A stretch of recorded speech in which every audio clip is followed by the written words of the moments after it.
आप अक्सर यह बात सुनते होंगे कि भारत को अस्थिर करने के पीछे विदेशी हाथ है, लेकिन इस खबर से आपको यह समझ में आएगा कि यह विदेशी हाथ होता कैसा है और यह काम कैसे करता है। अब आप ये पूरा मामला आज अच्छी तरह से समझिए, जिसके कुल 4 बहुत बड़े बड़े किरदार हैं। आप ये समझ लीजिए मैं आपको एक कहानी सुनाने वाला हूं और इसके 4 बड़े किरदार हैं। इनमें पहला किरदार है भारत के उस न्यूज पोर्टल का नाम जिसका नाम है न्यूज क्लिक। इस नाम को आप याद कर लीजिए। न्यूज क्लिक नाम का एक न्यूज पोर्टल है। यह समझ लीजिए एक न्यूज की कंपनी है जो आपके सामने न्यूज लेकर आती है। दूसरे किरदार में जो व्यक्ति है उसका नाम है नेवल राय सिंघम। ये जो सिंघम है सिर्फ इसके नाम में सिंघम है, इसका सिंघम फिल्म से कोई लेना देना नहीं है और इस व्यक्ति के जो काम है वो भी सिंघम जैसे नहीं है। ये वो व्यक्ति है जिसने अमेरिका में स्थित अपनी अलग अलग कंपनियों के जरिए, एनजीओज के जरिए न्यूज क्लिक नाम की इस कंपनी में करोड़ों रुपए का निवेश किया। तीसरा किरदार है चीन की कम्युनिस्ट पार्टी ऑफ चाइना, जिसकी एक संस्था अमेरिका की उन कंपनियों में पैसा लगाती है, फंडिंग करती है, जिसके जरिए न्यूज क्लिक को पैसा मिला है। और चौथे किरदार में है भारत के वो पत्रकार और यूट्यूबर जो स्वतंत्र पत्रकारिता के नाम पर चीन की कम्युनिस्ट पार्टी की गोद में जाकर बैठे हैं और चीन के निर्देश पर चीन की गुलामी कर रहे हैं। चीन से स्क्रिप्ट जो लिखकर आती है उसे आपके सामने पढ़ रहे हैं और भारत के खिलाफ एजेंडा चला रहे हैं। तो यह पूरा जाल जो है यह इस समय आपकी स्क्रीन पर है। अमेरिका के एक मशहूर अखबार द न्यूयॉर्क टाइम्स में प्रकाशित हुए एक लेख में यह बताया गया है कि न्यूज क्लिक को वर्ष 2018 से 2021 के बीच विदेशों से जो 38 करोड़ रुपए की फंडिंग मिली उसके पीछे चीन था। और यह बात भारत के एनफोर्समेंट डायरेक्टरेट ने भी कही थी जब उन्होंने इस कंपनी पर छापा मारा था। लेकिन तब हमारे देश में विपक्ष से लेकर दूसरी संस्थाओं तक सबने ईडी को बिका हुआ बता दिया और कहा कि यह स्वतंत्र पत्रकारिता पर हमला है और यह सब कुछ सरकार के निर्देश पर हो रहा है। दुर्भाग्य देखिए, हम अक्सर न्यूयॉर्क टाइम्स की आलोचना करते रहते हैं, अक्सर कहते हैं कि न्यूयॉर्क टाइम्स भारत विरोधी खबरें छापता है और यह बात बिल्कुल सही है।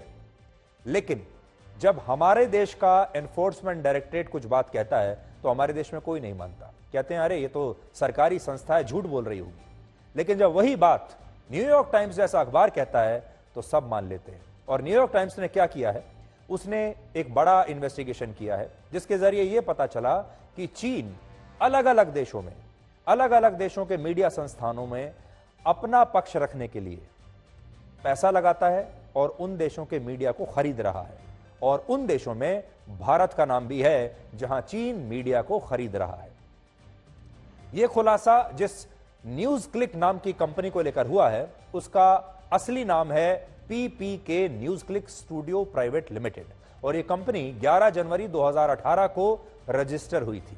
यह तारीख इसलिए बहुत महत्वपूर्ण है क्योंकि इससे 10 दिन पहले ही 1 जनवरी 2018 को महाराष्ट्र के भीमा कोरेगांव में एक बहुत बड़ी हिंसा हुई थी और इस हिंसा के आरोप में तब कुछ अर्बन नक्सल्स और खुद को मानव अधिकारों के कार्यकर्ता और गौतम नवलखा को गिरफ्तार किया गया था। गौतम नवलखा अपने आप को वैसे तो मानव अधिकारों का कार्यकर्ता बताते हैं, लेकिन वो क्या हैं आप भी जानते हैं। अब यह पता चला कि गौतम नवलखा 1 जनवरी 2018 को भीमा कोरेगांव में हुई हिंसा की साजिश में शामिल थे और इसके 10 दिन बाद जब 11 जनवरी 2018 को न्यूज क्लिक नाम की कंपनी बनी तब वो इस कंपनी से जुड़े हुए थे। यानी ये जो गौतम नवलखा हैं ये न्यूज क्लिक से जुड़े हुए थे और वो इस कंपनी के शेयर होल्डर भी थे। अब बड़ी बात यह है कि भारत के इस न्यूज पोर्टल को मार्च 2018 से विदेशों से फंडिंग मिलनी शुरू हुई और यह फंडिंग कहां से आ रही थी? अमेरिका की 3 कंपनियां और ब्राजील की एक कंपनी से भारत के इस न्यूज पोर्टल को फंडिंग मिली और लगभग 28 करोड़ रुपए इन कंपनियों के जरिए न्यूज क्लिक के बैंक अकाउंट में विदेशी निवेश के जरिए, विदेशी निवेश के नाम पर आ गया और यह पूरा लेन देन हुआ जो ये 2 कड़ियों में हुआ, 2 किश्तों में हुआ। अमेरिका की जो कंपनियां न्यूज क्लिक को पैसा दे रही थी उनका रिमोट कंट्रोल नेविल राय सिंघम नाम के अमेरिकी इन्वेस्टर के पास था और जिस न्यूज क्लिक कंपनी को उनसे फंडिंग मिल रही थी उसके डायरेक्टर प्रबीर पुरकायस्थ थे जिनके ठिकानों पर 2021 में ईडी ने छापा मारा था। वर्ष 2018 से 2021 के बीच 3 साल में अमेरिका के इस सो कॉल्ड इन्वेस्टर से न्यूज क्लिक को पूरे 28 करोड़ रुपए मिले और इस दौरान अप्रैल 2018 में न्यूज क्लिक को फॉरेन डायरेक्ट इन्वेस्टमेंट के जरिए 9 करोड़ 59 लाख रुपए अलग से मिले, यानी लगभग 10 करोड़ रुपए और मान लीजिए। तो 28 करोड़ एक बार आए और 9.5 करोड़ रुपए एक बार आए, लगभग हो गए 38 करोड़ रुपए। यह पैसा अमेरिका की जिस कंपनी से न्यूज क्लिक को उसके शेयर ट्रांसफर करने पर मिला, उस कंपनी की जब जांच हुई तो पता चला कि यह कंपनी सिर्फ न्यूज क्लिक को यह फंड ट्रांसफर करने के लिए ही बनाई गई थी, खास तौर पर। और इसमें भी एक बहुत बड़ा घोटाला हुआ। जो कंपनी घाटे में चल रही थी और जिसके शेयर की फेस वैल्यू 10 रुपए थी, उस कंपनी के शेयर्स का सौदा 11,510 रुपए के प्रीमियम पर किया गया। यानी फंडिंग लेने के लिए यह पूरा घोटाला हुआ, जिससे न्यूज क्लिक को 9 करोड़ 59 लाख रुपए मिल गए। और जिस फर्जी कंपनी के जरिए ये मुंह मांगे दाम पर ये मिट्टी के भाव जो शेयर था उसे सोने के भाव बेचकर जिस कंपनी के जरिए पैसा भेजा गया, उस कंपनी का चेहरा नेविल रॉय सिंघम ही था, जो खुद को अमेरिका का एक बहुत बड़ा व्यापारी या बिजनेसमैन बताता है। लेकिन न्यूयॉर्क टाइम्स की रिपोर्ट कहती है कि यह व्यक्ति अमेरिका में नहीं, फिलहाल चीन के शंघाई शहर में रहता है, इस समय वहां मौजूद है और यह चीन की कम्युनिस्ट पार्टी के लिए काम करता है और चीन की कम्युनिस्ट पार्टी का एक एजेंट है। इसके अलावा आरोप है कि न्यूज क्लिक को इस व्यक्ति के जरिए जितनी भी फंडिंग मिली, वो पैसा चीन के जरिए ही न्यूज क्लिक नाम की इस कंपनी तक पहुंचा और इसके बदले में चीन ने भारत के इस न्यूज पोर्टल को चीन के हितों के लिए काम करने के लिए कहा। और ऐसा काफी वक्त तक चलता रहा, जब यह कंपनी असल में चीन के पैसे से चल रही थी। इसकी जो स्क्रिप्ट्स आती थी वो चीन से लिखकर आती थी और इसका जो काम, जो टास्क दिया गया था इस पैसे के बदले, वो ये था कि चीन की वाहवाह करो और अपने देश की आलोचना करो। न्यूज क्लिक के डायरेक्टर और चीन की सरकार के लिए काम करने वाले इस व्यक्ति के बीच कई ईमेल्स एक दूसरे को भेजे गए थे, जिनमें चीन की सरकार न्यूज क्लिक को चीन के समर्थन में काम करने के लिए बार बार कहती थी। इसके तहत भारत में चीन के पक्ष में माहौल बनाने, भारत में चीन की छवि चमकाने के लिए एक विशेष प्रोग्राम चलाने और चीन विरोधी भावना को भारत में कम करने के लिए इन लोगों को निर्देश दिए गए। इसके अलावा इन्हीं ईमेल्स पर भारत के ऐसे नक्शे भी भेजे गए जिनमें अरुणाचल प्रदेश को चीन का हिस्सा बताया गया। और बड़ी बात यह है कि ये ईमेल्स उन पत्रकारों, यूट्यूबर्स और नेताओं को भी भेजे गए जो स्वतंत्र पत्रकारिता की दुकान खोलकर आपके सामने बैठे हुए हैं। आपने देखा होगा अक्सर आजकल डिजिटल मीडिया में और यूट्यूब पर अक्सर छोटे मोटे पत्रकार भी आते हैं, कुछ ऐसे पत्रकार भी आते हैं जो पहले किसी अखबार में या किसी बड़े न्यूज चैनल में काम करते थे और अचानक से वो ये कहते हैं कि मैं स्वतंत्र पत्रकारिता करता हूं, इसलिए आप मुझे समर्थन दीजिए। स्वतंत्र पत्रकारिता का मतलब है कि मैं खुलकर सच कहता हूं और वो सच क्या होता है? वो सच भारत विरोधी होता है, पाकिस्तान के पक्ष में होता है, चीन के पक्ष में होता है, हर उस ताकत के पक्ष में होता है जो भारत के खिलाफ खड़ी होती है। और फिर वो ये कहते हैं कि मैं स्वतंत्र पत्रकार हूं, आप मुझे लाइक कीजिए, शेयर कीजिए, सब्सक्राइब कीजिए और मुझे पैसा भी भेजिए। और ये भी कहते हैं कि मेरे पास पैसा नहीं है, आप मुझे सपोर्ट कीजिए क्योंकि मैं आपके सामने सच ला रहा हूं, वो सच जो कोई और नहीं लाएगा। बिल्कुल, कोई और पत्रकार क्यों लाएगा? क्योंकि सारे पत्रकार बिके हुए नहीं हैं। जो बिके हुए पत्रकार हैं वही ये काम करेंगे। इसलिए आज हम आपको ये बता रहे हैं कि ये बिके हुए पत्रकार कौन हैं जो चीन जैसे दुश्मन देश से पैसा लेकर आपके सामने झूठ फैलाते हैं। इनमें भीमा कोरेगांव हिंसा के आरोपी गौतम नवलखा और सीपीएम के नेता बप्पादित्य सिन्हा का भी नाम है, जिन्हें 20-20 लाख रुपए चीन के जरिए इसी कंपनी के थ्रू मिले। इसके अलावा खुद को मानवाधिकार कार्यकर्ता बताने वाली तीस्ता सेतलवाड़ के पति जावेद आनंद को 12,61,000 रुपए मिले और उनकी बेटे और बेटी को 10,93,000 रुपए ऐसे ही चीन के जरिए इस कंपनी से होते हुए मिले। और ऐसे पत्रकार एक और हैं, उसे भी 40 से 45 लाख रुपए दिए गए, जो यूट्यूब पर ये कहते हैं कि बोल कि लब आजाद हैं तेरे। आजादी के नाम पर जो आपके सामने झूठ पेश करते हैं, ऐसे एक पत्रकार को 45 लाख रुपए दिए।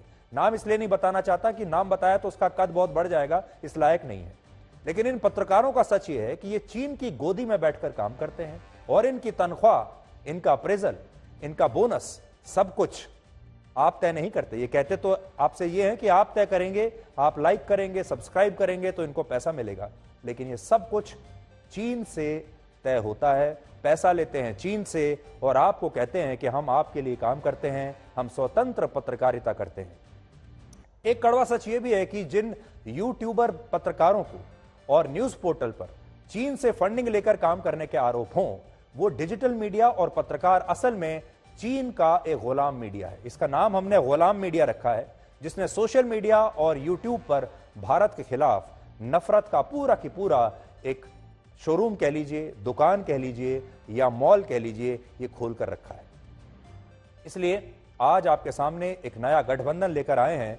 भारत के खिलाफ एक नया गठबंधन है और यह गठबंधन है चीन, पाकिस्तान, नक्सलवादी, भारत विरोधी ताकतें और ये गुलाम मीडिया। इस नए गठबंधन को आप पहचान लीजिए।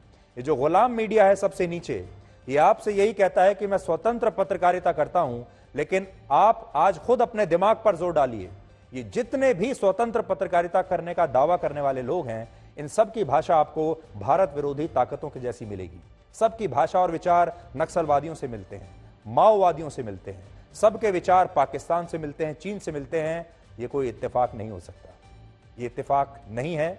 ये लोग बिक गए हैं और ये गुलाम है। जिस तरह हमारे ही देश में बहुत सारे लोग ईस्ट इंडिया कंपनी के लिए काम किया करते थे, हमारे ही देश में बहुत सारे गद्दार ऐसे थे। जब ईस्ट इंडिया कंपनी भारत में आई तो हमारे ही देश के न जाने कितने गद्दार उनसे मिल गए थे। आज भी वही हो रहा है। आज ये जो विदेशी ताकतें हैं, ये आज की ईस्ट इंडिया कंपनी है। इसमें बहुत सारी बड़ी बड़ी मल्टीनेशनल कंपनियां भी हो सकती हैं, बहुत सारी मानव अधिकारों की कंपनियां हो सकती हैं, बहुत सारी एनजीओज हो सकती हैं विदेशों से, और बहुत सारी सरकारें भी हो सकती हैं जो भारत को अस्थिर करना चाहती हैं। और ये सारा गुलाम मीडिया उनसे पैसा लेकर ठीक अपने ही देश के खिलाफ गद्दारी करने के लिए तैयार हो जाता है। ये मामला कितना गंभीर है, इसका अंदाजा आप इस बात से लगाइए कि आज भारत की संसद में, लोकसभा में बीजेपी ने इस मुद्दे को उठाया है और कहा है, आरोप लगाया है कि भारत में कुछ पार्टियां, कुछ नेता और पत्रकार मिलकर चीन से पैसा ले रहे हैं और इस फंडिंग से भारत के खिलाफ एक माहौल तैयार किया जा रहा है। आज संसद में क्या हुआ आप देखिए। मैं आज आपको बताना चाहता हूं उस समय किस किस ने विरोध किया था। देखिए, उस समय जब ईडी ने इनकी रेड की थी और यही बात जब ईडी ने बताई थी, जो आज न्यूयॉर्क टाइम्स बता रहा है, उस समय ये कांग्रेस पार्टी ने इस न्यूज क्लिक का बहुत बचाव किया, कुछ विपक्षी दलों ने बहुत बचाव किया, कुछ खास पत्रकारों ने इसका बहुत बचाव किया, और जो नक्सलवादी थे, माओवादी थे, टुकड़े टुकड़े गैंग के जो सदस्य थे, उन सब ने यह कहकर बचाव किया कि यह तो स्वतंत्र पत्रकारिता पर हमला है और सरकार जो निर्भीक पत्रकार हैं उनका मुंह बंद करना चाहती है। मैं आज एडिटर्स गिल्ड ऑफ इंडिया का एक स्टेटमेंट उसी दिन का लेकर आया हूं, जिसमें वो कहते हैं, they are deeply concerned about the raids of the Enforcement Directorate at the office of the independent news website newsclick.in। यहां देखिए, खास बात यह है, ये सब इनको बोलते हैं इंडिपेंडेंट न्यूज वेबसाइट। हर पत्रकार आप जब आपके सामने अपनी पैकेजिंग करता है तो कहता है मैं स्वतंत्र हूं, मैं इंडिपेंडेंट हूं। इन्होंने भी लिखा इंडिपेंडेंट न्यूज वेबसाइट, लेकिन अब आप सोचिए ये कितनी स्वतंत्र थी। ये तो गुलाम थी और ये चीन की गुलामी कर रही थी ये वेबसाइट। फिर आगे लिखते हैं, editors guild of India is concerned that raids by government agencies are not used as coercive measures to suppress free and independent journalism. यहां भी इंडिपेंडेंट जर्नलिज्म आ गया और यही बात मैं बार बार आपसे बात कर रहा हूं कि ये इंडिपेंडेंट जर्नलिज्म के नाम पर आपके साथ सबसे बड़ा धोखा है, आपके साथ सबसे बड़ा छल है। ये इतने आजाद हैं, इतने स्वतंत्र हैं कि इनकी स्क्रिप्ट्स चीन से लिखकर आती हैं। ये कितने आजाद हैं कि इनका पैसा चीन से, पाकिस्तान से या फिर अमेरिका से आता है। उस पैसे से ये अपने पत्रकारों की तनख्वाहें देते हैं, उनकी जेबें भरते हैं और फिर उन्हें बताते हैं कि उन्हें क्या करना है। आपको याद होगा, पुराने जमाने में राजा महाराजा जब हुआ करते थे तो उनका एक दरबारी कवि हुआ करता था और उस कवि का जो काम था वो ये था कि अपने राजा, दरबारी कवि होने के नाते उसकी तारीफ में कुछ लिखना है और उसे इसके बदले में अशर्फियां मिलती थी। आज ये अशर्फियां बाहर से आ रही हैं, ईस्ट इंडिया कंपनी से आ रही हैं। ये बात आज समझने की आवश्यकता है और हो सकता है बीजेपी को तो हमने देखा, इस पर बहुत राजनीति हो रही है। बीजेपी इस पर कांग्रेस पर हमला बोलेगी, कांग्रेस बीजेपी पर हमला बोलेगी। हमारे देश में राजनीति तो हर चीज पर होती है। लेकिन आज हम आपसे बस इतना कहना चाहते हैं, राजनीति, नेता तो राजनीति करते रहेंगे, लेकिन ये भारत की पत्रकारिता के लिए एक बहुत ही खतरनाक बात है। और ये तो सिर्फ एक वेबसाइट के बारे में भी पता चला है। हमारे देश में न जाने कितने और लोग हैं जो ऐसा ही कहीं ना कहीं बाहर से पैसा लेकर इस तरह की मिलावटी खबरें आपके सामने पेश कर रहे होंगे।